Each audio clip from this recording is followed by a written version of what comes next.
नमस्कार साथियों, आज संडे का दिन है, 10 तारीख है।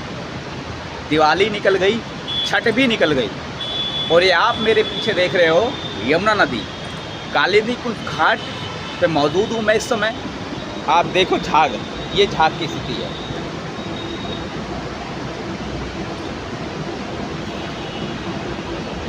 तो आप अंदाज़ा लगा सकते हो यहाँ पर सरकार क्या कर रही है। आप इस झाग को देखो, ये देखिए, जहाँ तक भी आपकी नज़रें जाएंगी यहाँ सिर्फ झाग ही झाग दिखाई देगा और काला पानी दिखाई देगा, झाग ही झाग। देखो ये है, ये स्थिति है। और इस झाग में आम जनता का लाखों करोड़ रुपए इस झाग के जरिए दिखाई दे रहा है आपका, जो कि बर्बाद किया गया सरकार के द्वारा। तो साथियों, यहाँ एक ही सवाल बनता है। सवाल ये है, क्या सरकार और सरकारी प्रशासन क्या इसी तरीके से काम करेगा? क्या इसी तरीके से हमारे लाखों करोड़ रुपए टैक्स के पैसे को बर्बाद करेगा? या तो सरकार इन एसटीपी को बंद कर दे। इन एसटीपीज के माध्यम से जो लाखों करोड़ रुपए इनको जा रहा है, लेकिन ये अपना एसटीपी प्रॉपर काम नहीं कर रहे हैं, तो इसको बंद कर दीजिए। क्यों नौटंकी मचा रखी है? क्यों सरकार अपने जेब भरने के लिए ये एसटीपी का सहारा ले रही है?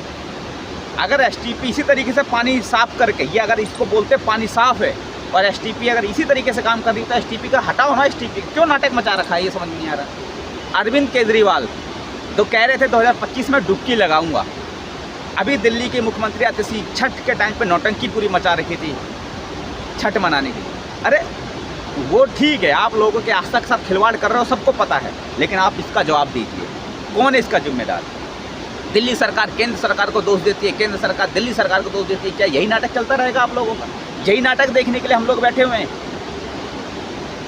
आप लोग तो आलिशान कोठियों में बैठ करके अलग आपका पानी आता होगा, अलग आपने एयर प्यूरीफायर लगा रखा होगा घर में, अपनी कोठियों में, अपने महलों में, लेकिन यहाँ आम जनता को आप दे क्या रहे हो?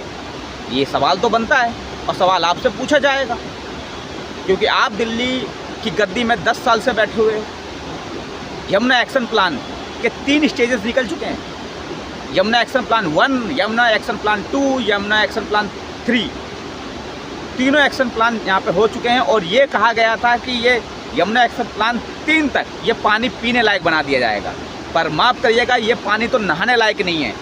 इस पानी में अगर कोई खड़ा हो जाए तो बीमार हो जाएगा, स्किन से रिलेटेड अलग अलग तरह की बीमारियां हो जाएंगी। यहाँ पे मैं खड़ा हूँ, मैं यहाँ पे बोलना मेरे लिए मुश्किल हो रहा है।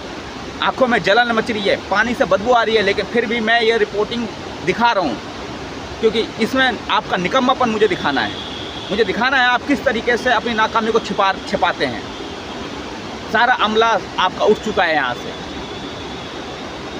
यहाँ पे छठ से पहले पूरा एक सॉन्ग रचा गया था कि हम जनता के लिए क्या काम करें, जनता को दिखाने के लिए हम लोग क्या काम करें। अरे आपने ये जो नौटंकी जो मचा रखी थी ना, ये पागलों मूर्खों को आप बना सकते हो मूर्ख। जनता धीरे धीरे समझ रही है आपके कर्मों को और इसकी सज़ा आपको मिलेगी और मिलनी चाहिए। बाकी मैं आम लोगों से भी अनुरोध करूँगा कि आप लोग भी अपने हिस्से की लड़ाई लड़िए। सरकार से पूछिए कि आप हमारे पैसों को या तो इस तरीके से बर्बाद करना बंद कर दीजिए या इसको साफ़ कर दीजिए। लेकिन साफ़ करने के नाम पे ये जो नकली एसटीपीज लगा रखे हैं, इनको बंद कर दीजिए, या तो इनसे सही तरीके से काम करवाइए। हमें सवाल पूछना पड़ेगा। अगर हम सवाल नहीं पूछेंगे तो हमारे आने वाली जो पीढ़ी है इन नदियों से वंचित हो जाएंगी। यहाँ पे पानी के लिए लोग तरस जाएंगे, अपनी प्यास बुझाने के लिए लोग तरसेंगे। क्या तब हम लोग जागेंगे? हमें जगाने कोई भगवान थोड़ी ना आएगा। हमारे इन नदियों के प्रति जो हमारी आस्था है, क्या वो सिर्फ ढोंगे? अगर ये यमुना माँ हम इसे कहते हैं, अगर यमुना माँ हमारी ख़त्म हो रही है, तो क्या इसके लिए हमें आवाज़ नहीं उठानी होगी? हमें आवाज़ उठानी होगी, हमें सरकार से सवाल पूछने होंगे और केंद्र सरकार और राज्य सरकार इस पर ध्यान दे। सेंट्रल पोल्यूशन कंट्रोल बोर्ड इस पर ध्यान दे।